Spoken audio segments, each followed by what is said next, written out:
अस्सलाम वालेकुम class, welcome back. आज का हमारा टॉपिक है explain the different cause of the computer viruses. Computer viruses के फैलने की जो वजूहात हैं वो क्या हैं, या वायरस कैसे एक्सिबिट होते हैं, ये तमाम तर चीज़ें आज हम इस लेक्चर के अंदर पढ़ेंगे। बेटा मैं लास्ट टाइम हमने ये जो 2 पॉइंट्स हैं ईमेल और नेटवर्क्स को हमने पढ़ लिया था, मैं इसको थोड़ा सा रिवाइज करता हूँ, फिर हम आगे चलते हैं। इसमें टॉपिक था हमारे पास कि ईमेल्स के थ्रू जो वायरसेस हैं वो फैल जाते हैं। बेटा ईमेल्स एक मेन सोर्स है, मैसेज ईमेल्स एक मेन सोर्स है जिसकी वजह से वायरसेस को फैलाया जा सकता है। ठीक है, इसके अंदर ईमेल के अंदर आप कोई भी फाइल जिसको कि इन्फेक्टेड हो, इन्फेक्टेड फाइल वो फाइल्स होती हैं जिसके अंदर वायरस कनेक्ट होता है, हम उन फाइल्स को ईमेल के थ्रू स्प्रेड करवाना शुरू कर देते हैं, यानी ईमेल कर देते हैं। जैसे वो फाइल डाउनलोड होती है तो वो कंप्यूटर के अंदर वायरस लेकर आती है, और जैसे हमारे कंप्यूटर के अंदर जो डैमेजेस हैं वो स्टार्ट हो जाते हैं, और वो सिर्फ कंप्यूटर के सॉफ्टवेयर के एतबार से होते हैं। ठीक है, जब तक आप किसी ईमेल को ओपन नहीं करते, डाउनलोड नहीं करते, इन्फेक्टेड फाइल को इंस्टॉल नहीं करते, तब तक आपके कंप्यूटर में वायरस नहीं आ सकता। ठीक है, उसके बाद नेटवर्क हमने पढ़ा था। नेटवर्क बेटा हमारे पास किसी भी ऐसे नेटवर्क के साथ आप कनेक्ट हो जाते हैं जहाँ पर वायरस है। ठीक है, और नेटवर्क में वायरस हो नो इशू, कोई मसला नहीं है, लेकिन उस वायरस को जब तक आप हिट नहीं करते, यानी आप उसे डाउनलोड ना करें, जब तक आप उसे इंस्टॉल ना करें, तब तक वो भी आपको इफेक्ट नहीं कर सकता। ठीक है, ये तो थी हमारी कल वाली पुरानी बातें, और आज हम पढ़ेंगे रिमूवेबल स्टोरेज मीडिया के थ्रू किस तरह से डेटा जो वायरस है वो फैल जाते हैं। सबसे पहले हम समझेंगे कि रिमूवेबल स्टोरेज मीडिया क्या होता है। बेटा हमारे कंप्यूटर के अंदर ना जो हम डिवाइस इस्तेमाल करते हैं मैसेज को, जो हमारे डिवाइस इस्तेमाल करते हैं डेटा को शेयर करने के लिए, उसमें USB, hard drive, flash devices जो शामिल हैं इसके अंदर, वो उन सबसे डेटा फैल जाता है, उन सबसे वायरसेस फैल जाते हैं। इसमें लिखा है flash drive and CD is an important mean of exchange data, कि बेटा हम CDs के थ्रू मैसेज अपने डेटा को एक्सचेंज करते हैं, या फिर हम अपने फ्लैश ड्राइव्स की मदद से डेटा को एक्सचेंज करते हैं। The virus can also be copied on the one computer to the other through there using when user copies the infected file using a device, यानी इन डिवाइसेस का इस्तेमाल करते हुए अगर हम कोई चीज़ कॉपी करते हैं तो वो साथ में हम वायरस को भी कॉपी कर लेते हैं, वो वायरस एक डिवाइस से दूसरी डिवाइस के ऊपर चला जाता है और हमारे कंप्यूटर को इन्फेक्ट करना स्टार्ट कर देता है। ठीक है, इसकी कौन सी एग्जाम्पल देता हूँ। बड़े सारे बच्चों ने ना GTA गेम खेली होगी, यानी GTA गेम जरूर प्ले की होगी। ऐसा होता है कि जब हम GTA गेम को कॉपी कर लेते हैं, इंस्टॉल कर लेते हैं और प्ले भी कर लेते हैं, जब हम उसे डिलीट करते हैं तो उसमें कुछ ऐसी फाइल्स होती है जो डिलीट नहीं होती।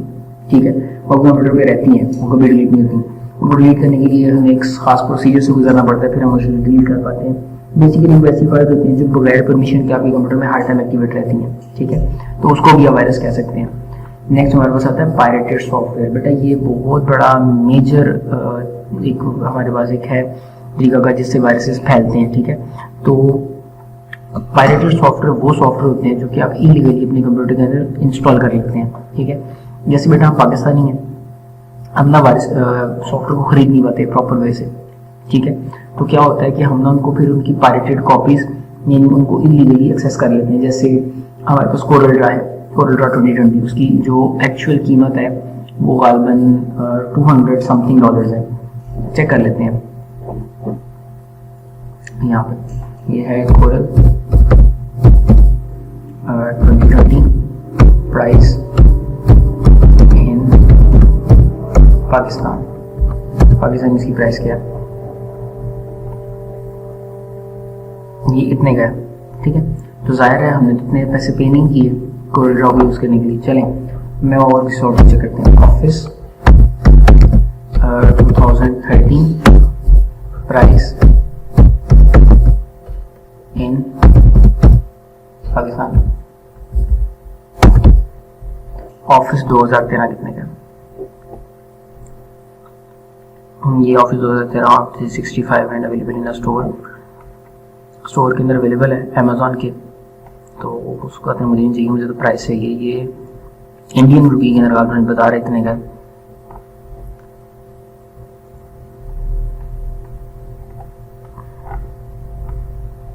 OLX पे तो पाकिस्तान में वो मुफ्त मिल रहा है, उसको नहीं चेक करते। कल में ये अच्छा खासा महंगा सॉफ्टवेयर है। ठीक है, ये कल में लिखा हुआ है, ये तो बुक है, ये है 2013 होम स्टैंडर्ड स्टूडेंट, यानी स्टूडेंट बिल कॉस्ट, स्टूडेंट के लिए ये वाली कॉस्ट आती है $139। ठीक है, बिजनेसमैन के लिए इतनी कॉस्ट आती है और रिटेलर के लिए इतनी कॉस्ट आती है, लेकिन हमने कितने का इंस्टॉल किया हुआ, जस्ट 90 रुपीज़ का, यानी CD कॉपी करके हमने इंस्टॉल किया और हम उसे यूज़ कर रहे हैं। ठीक है, तो हम जो यूज़ करते हैं वो पायरेटेड है। ठीक है, जैसे ऑफिस मेरे पास भी है, मैं ऑफिस यूज़ करता हूँ, लेकिन मेरे पास अभी भी एक्टिवेट नहीं है।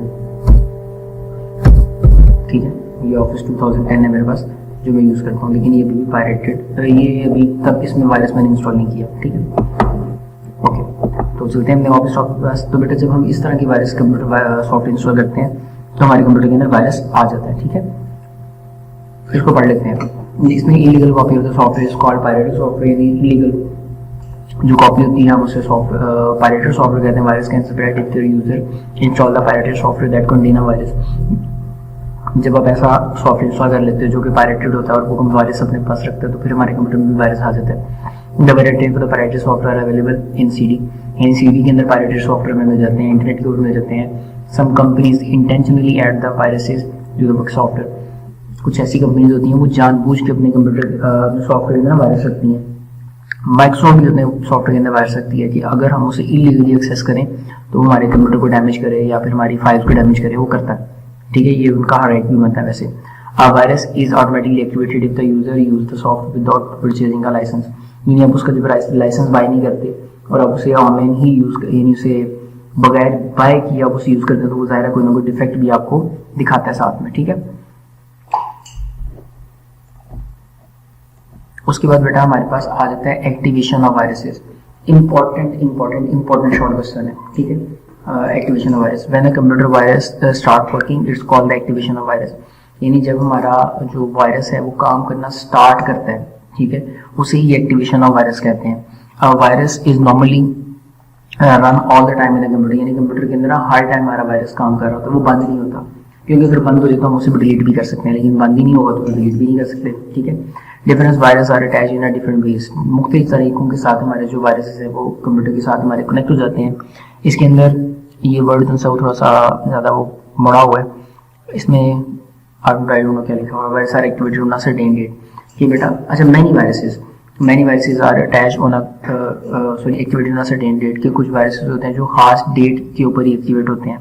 जैसे पॉपुलर डेट है कि वो फ्राइडे का दिन हो और 13 डेट हो, ठीक है, तो वायरस हमारे जो से वो एक्टिवेट हो जाते हैं। तो ये भी एक खास वैसे बनाई हुई है, अटैकर्स ने एक डेट बनाई हुई है जिसके मुताबिक हमारे कंप्यूटर को डैमेज जो है वो करते हैं, ठीक है। तो अभी हम बात करेंगे how to protect the computer system from viruses, कि हम अपने वायरसेस को किस तरह से कंप्यूटर्स बचा सकते हैं, कैसे प्रिवेंट कर सकते हैं वायरसेस से, तो वो हम देखेंगे, ठीक है। तो आप देखते हैं इसमें सबसे पहले लेटेस्ट एंटीवायरस शुड भी इंस्टॉल होना कंप्यूटर, यानी लेटेस्ट एंटीवायरस इंस्टॉल करें। अच्छा मजे की बात यह है कि पाकिस्तानी जब एंटीवायरस इंस्टॉल करते हैं तो वो भी क्रैक वर्जन इंस्टॉल करते हैं, यानी एंटीवायरस है और उसको भी वायरस से क्रैक करके यूज़ कर रहे होते हैं, ठीक है। तो ये बड़ी अजीबोगरीब सी बात है जो हमारे पाकिस्तान में आम है। उसके बाद the antivirus software should must be upgraded regularly, कि हमें ना सॉफ्टवेयर को अपग्रेड करते रहना चाहिए, नहीं एंटीवायरस सॉफ्टवेयर को अपग्रेड करना चाहिए time to time. Floppy should be scan for virus before use, ठीक है, कि हमें ना अपनी जो भी कोई डिवाइस हम अपने कंप्यूटर से कनेक्ट करते हैं पहले उसे स्कैन करें, यानी एंटीवायरस, फिर उसे यूज़ करें। उसके बाद junk and unknown email should not be open, कि हम कोई भी ऐसी ईमेल ओपन ना करें जो कि मुनासिब ना हो या जिसका हमें पता ना हो कि वो कहाँ से आई है, क्या काम के लिए। फिर अनऑथराइज ऑन और pirated software should not be install, कि हम कोई भी पायरेटेड सॉफ्टवेयर अपने कंप्यूटर में इंस्टॉल ना करें। An important way to prevent against the virus is used to backup the data, कि हमने कंप्यूटर का डेटा जो है वो बैकअप में रखें, यानी उसकी एडिशनल कॉपी बना करके खुदा ना खासा अगर डिलीट हो भी जाए तो हम बैकअप से डेटा को रिकवर कर लें। And freeware and shareware software from the internet normally contain virus, कि बेटा ऐसे सॉफ्टवेयर जो हमें इंटरनेट से फ्री मिल जाते हैं, ठीक है, उनके अंदर मोस्ट ऑफ द टाइम जो है वो वायरसेस होते हैं, तो ऐसे सॉफ्टवेयर को भी हमें यूज़ नहीं करना चाहिए, ठीक है। तो ये हमारे पास लिखा था कि वायरस को किस तरह बचा सकते हैं। नेक्स्ट लेक्चर के अंदर हम टाइप ऑफ वायरसेस इंशाल्लाह डिस्कस करेंगे, ठीक है। थैंक यू सो मच, फिर मिलते हैं इंशाल्लाह नेक्स्ट वीडियो के अंदर।